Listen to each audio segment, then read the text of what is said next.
রাজু মামার বিখ্যাত কালাভুনা খেতে আজকে আমি ফ্রেন্ডে নিয়ে গিয়েছিলাম নোহাটা বাজারে। কত টাকা লাগলো, কিভাবে গেলাম, কি কি করলাম, সমস্ত কিছু আজকের এই ভিডিওতে আপনাদের সঙ্গে তুলে ধরবো।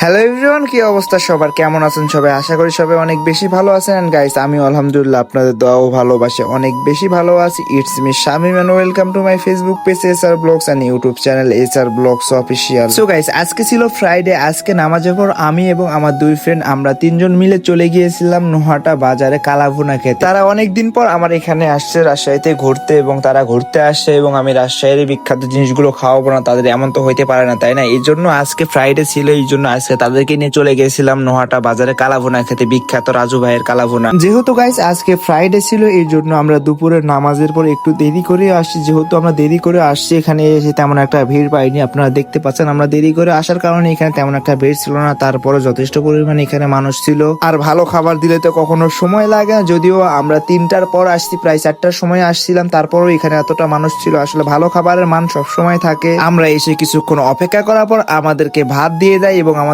ভাতের সাথে শসা দিয়েছিল, পেঁয়াজ দিয়েছিল, মরিচ দিয়েছিল, এবং 1 প্লেট ভাত দিয়েছিল, এবং কিছুক্ষণ পর আমাদেরকে মাংস দিয়ে দেয়। আর একটা বিষয় গাইস, এখানকার মাংসের পিস গুলো যথেষ্ট পরিমাণ বড় ছিল। আর আমরা দিয়েছিলাম সিঙ্গেল প্যাকেজ অর্ডার, এটাতে ছিল 5 পিস, এবং 5 পিস যথেষ্ট পরিমাণ বড় বড় মাংসের পিস ছিল। আর এই প্যাকেজের প্রাইস ছিল মাত্র 100 টাকা, আর ভাত ছিল 20 টাকা। আপনারা 200 টাকা দিয়ে ভরপুর এখানে রাজু মামার বিখ্যাত কালাভুনা খেতে পারবেন। আর গাইস, এই বিখ্যাত রাজু মামার কালাভুনা আপনারা কে কে খাইছেন অবশ্যই কমেন্ট করে জানাবেন। কেমন লেগেছে আপনাদেরকে সেটাও কমেন্ট করে অবশ্যই জানাবেন। আমি যদি এই হোটেলের লোকেশনটা আপনাদেরকে আর একটু ভালো করে বলি, তাহলে আপনারা বুঝতে পারবেন। নোহাটা বাজার এসে ব্রিজ থেকে পার হয়ে পশ্চিম পাশে আপনারা এই হোটেলটা দেখতে পারবেন। পশ্চিম পাশ থেকে একটু ভিতরে আপনারা যদি রাস্তায় দাঁড়ান, তাহলে আপনাদেরকে এখান থেকে ডেকে নিবে।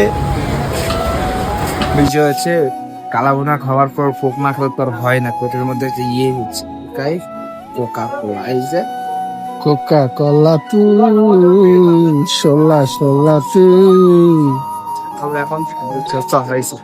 যাই হোক গাইস, কালাভুনা খেয়ে আসার পর আমরা চলে আসি সরাসরি রাস্তাতে এসে রাস্তার ধুলা খাচ্ছি কালাভুনা খেয়ে আসার পর। ধুলা কেমন খাচ্ছিস? ওয়াও।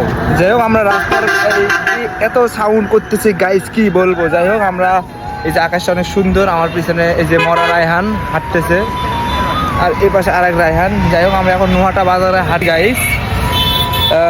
এই যে বাজার, এই যে আমি বল। সো গাইস, সেখান থেকে আমরা মজা করতে করতে চলে আসি বাজারে। যেহেতু আমাদের হাতে সময় কম এবং আমার ফ্রেন্ডদেরকে পুরো রাস্তায় ঘুরে দেখাইতে হবে, ওই জন্য সেখানে দেরি না করে সরাসরি চলে আসি। সো এভরিওয়ান, আজকের ভিডিওটি এই পর্যন্ত। ভিডিওটি কেমন লাগলো অবশ্যই কমেন্ট করে জানাবেন। দেখা হচ্ছে পরবর্তী ভিডিওতে। ততক্ষণ সবাই ভালো থাকুন, সুস্থ থাকুন, আল্লাহ হাফেজ।